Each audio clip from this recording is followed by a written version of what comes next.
r/ask Reddit. What fact could probably save your life? You can call 911 even if you have no bars. The bars indicate signal from your carrier. But in an emergency, your phone uses any nearby cell towers even if you are not paying for the service from that particular service provider. Even old phones that haven't had service for years can call 911 if the battery has a charge. Yep, one of my kids has life-threatening food allergies. He has also always been very high energy, active, and loves being outside, so we extended his bike radius significantly before he was old enough to get a cell phone.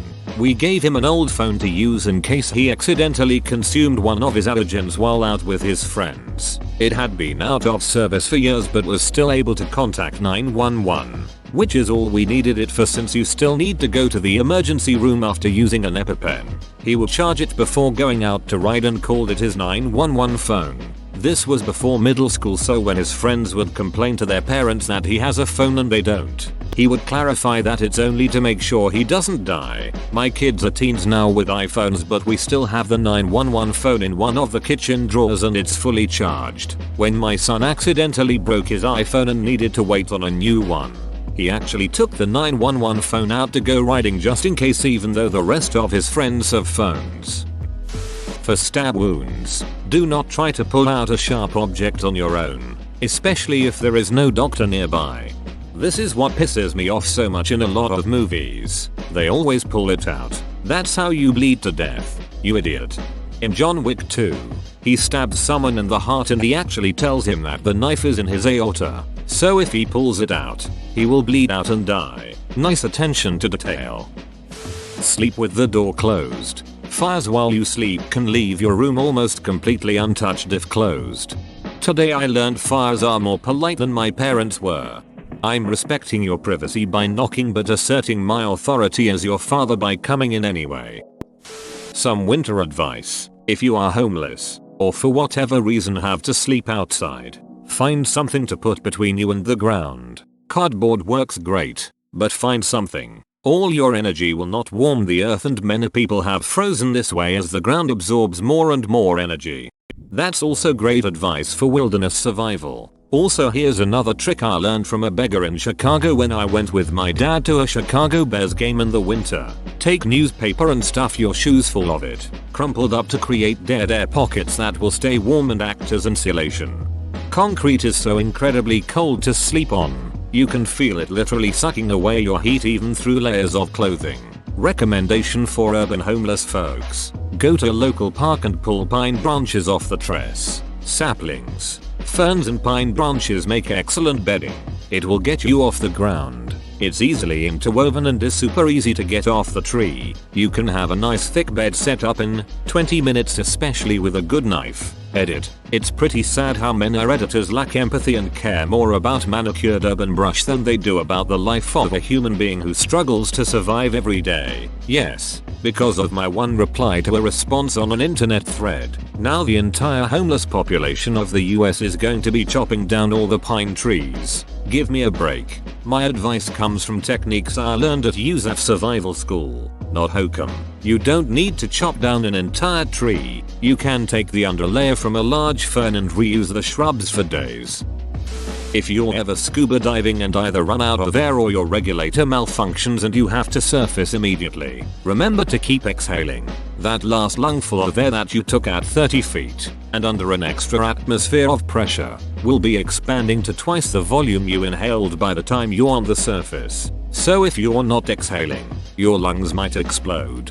That is an odd sensation if you've never done it. It feels less natural than sitting on the seafloor trying to pet fish. I like the sensation. It's cool to ascend and keep breathing out way more than you breathed in. At elevation, if your hair suddenly stands on end, duck and cover. Lightning is about to strike. Can't imagine how scary that must feel knowing you may be struck. A month ago I was hiking with my GF. It was drizzling and there was a thunderstorm somewhere in the distance, but we paid no heed. We reached the top, enjoy the scenery and start taking some photos, only to realize that my GF's hair is full on standing up. In that instant I remembered that this is the biggest sign of a lightning strike and we got to a safer place immediately. It was a rush and I'm glad I knew the signs. Don't be silent for extended periods of time if you are hiking in the wilderness. Contrary to popular belief, bears would prefer to not get into confrontations and would most likely avoid you if you notify them of your presence in the area.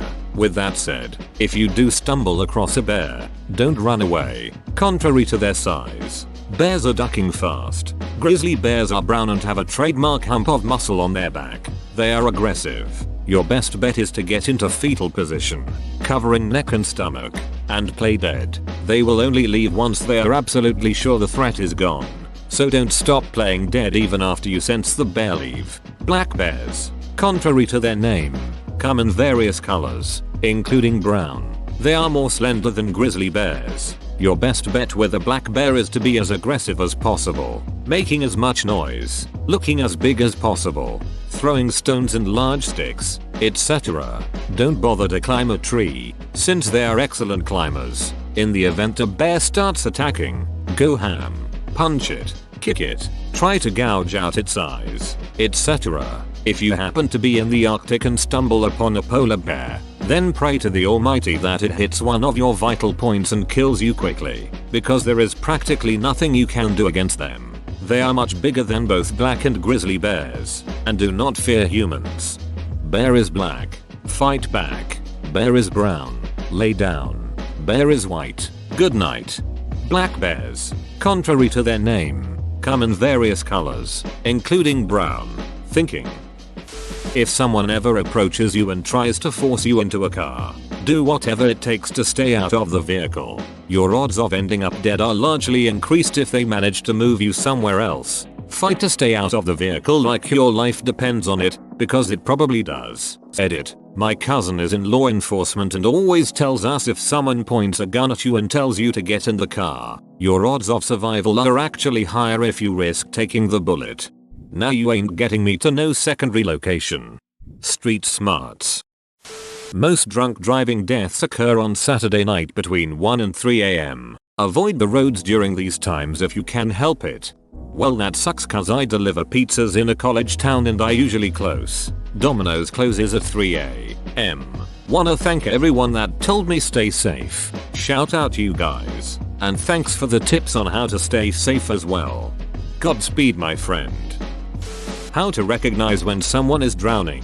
Silence, while someone who is shouting is on the verge of drowning and will likely need rescuing. It's the person thrashing about in the water not making any vocal sounds you need to worry about.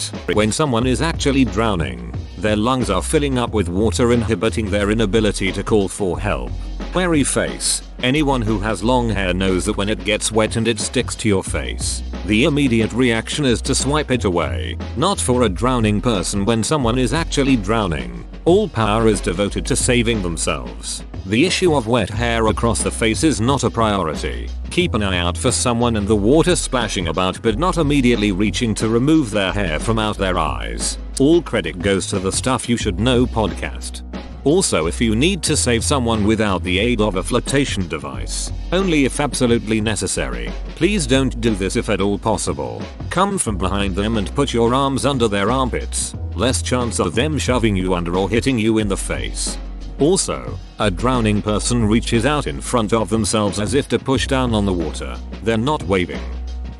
If you ever fall off a ship ferry at sea and were lucky enough to be spotted, don't try to swim your way to safety. The more you try to swim, the lesser the chances of survival. Just try to keep afloat and conserve energy while rescue team do what they're supposed to, unless you are in hypothermic waters. The best bet always is to stay afloat without trying to swim to somewhere. Edit. This comment and also several others answers of mine later in this thread about falling overboard, hypothermia and conditions. Survival at sea etc are based on my own experience of 12 sailing on merchant ship like this. https://yauto BVQZ7WKS6 is 4. As I haven't sailed on military ships, I can't really comment about those. What if you're in hypothermic waters? You dead. If someone points a gun at you, maintain eye contact with the person. Eye contact makes it harder to pull the trigger.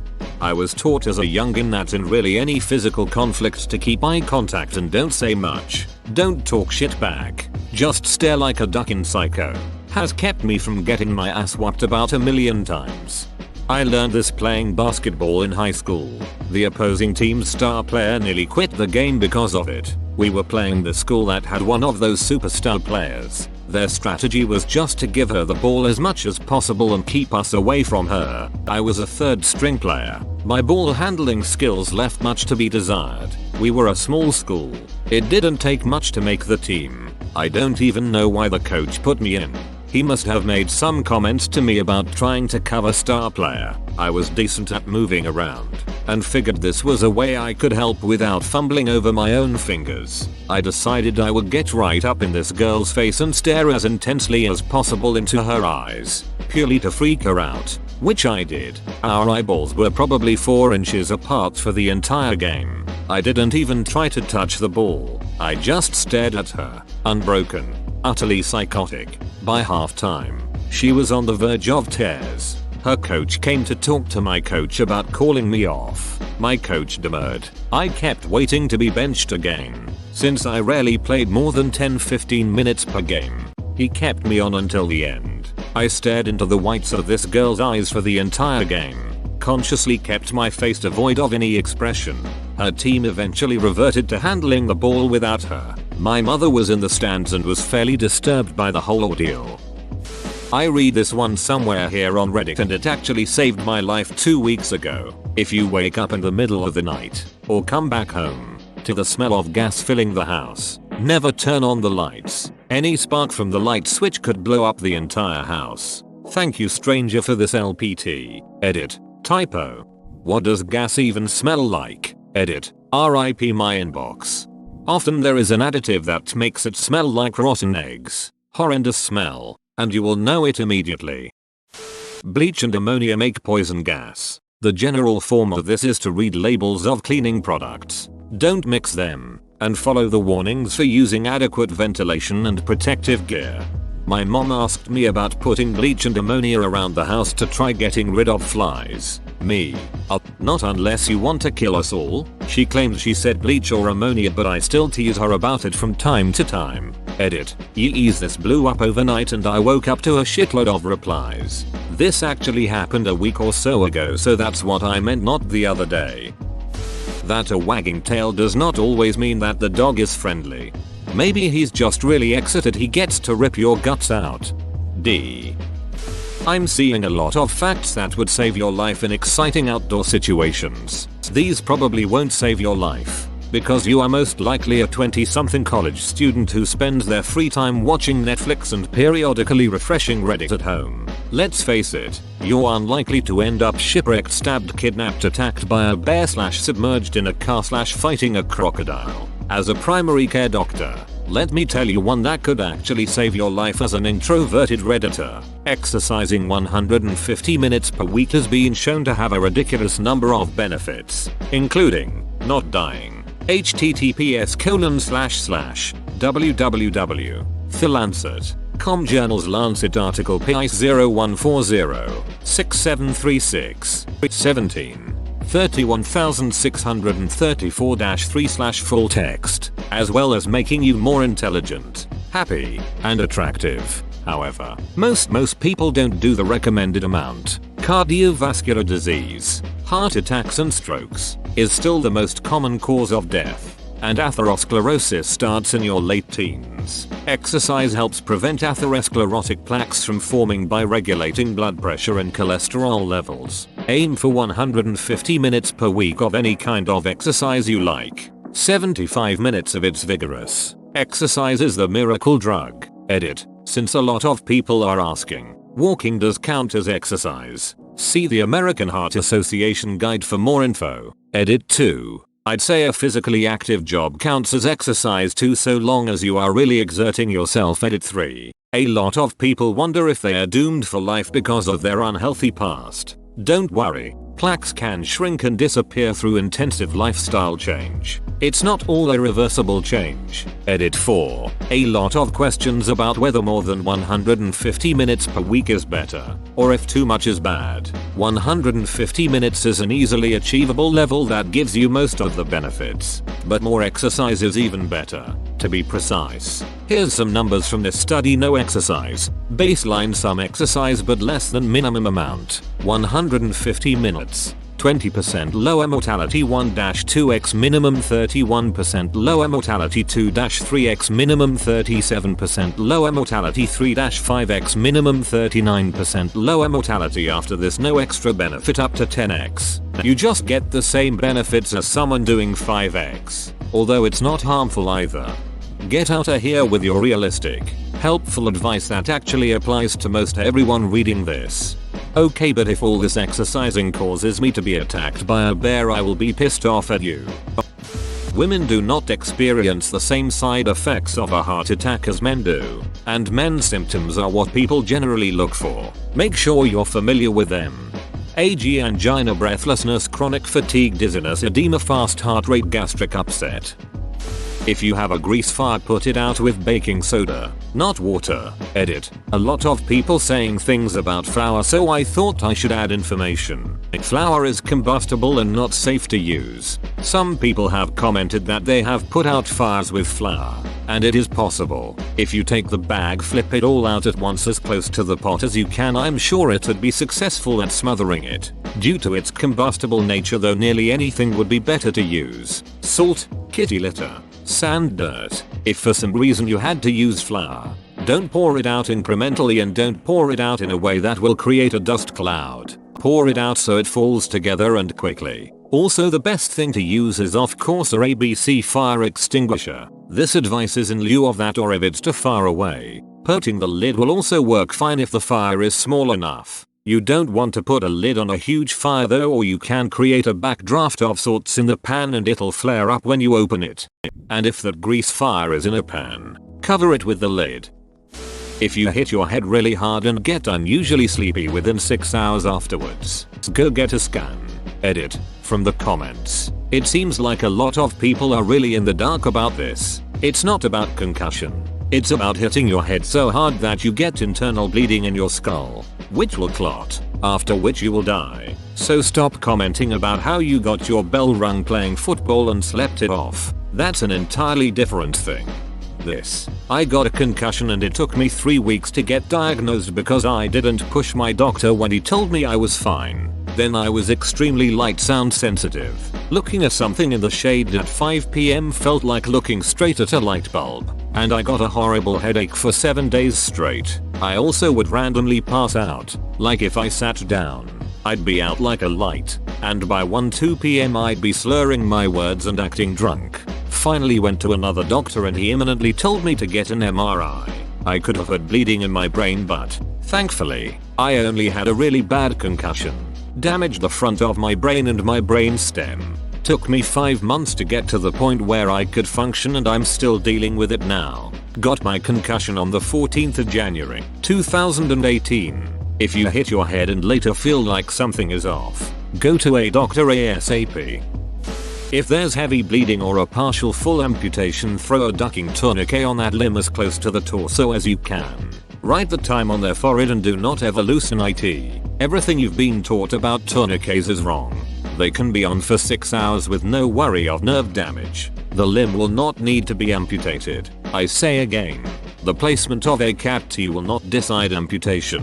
Crank that shit harder than you think necessary and then let the doctor deal with it. Edit. Man, this kind of blew up. Many people are asking why you place it as close to the torso as possible. 1. Major arteries are closer to the skin near the torso, giving you a better chance of clamping them. 2. It will stop any secondary wounds you potentially missed. 3. My training was for combat trauma triage first. I then got civilian training later. I was never a practicing civilian EMT. If a paramedic has better info, please PM me any inconsistencies and I'll correct them. 4. It looks like there's many different standards for potential nerve damage time limits. The lowest I've seen is 3 from someone claiming to work in orthopedic surgery. Either way, having a derpy limb is better than no limb. Even if it will be over 6 hours, the potential loss of a limb is still far better than bleeding out. True story, I'd rather not have a limb than a life. Purple flags at the beach mean dangerous sea life in the area. Most people understand the other flags, but purple can be confusing. Whoa, you made it to the end? You're a ducking beast. I'll cut you a deal. Smash like and subscribe for more curated content, bruh. It's free and that's a great price.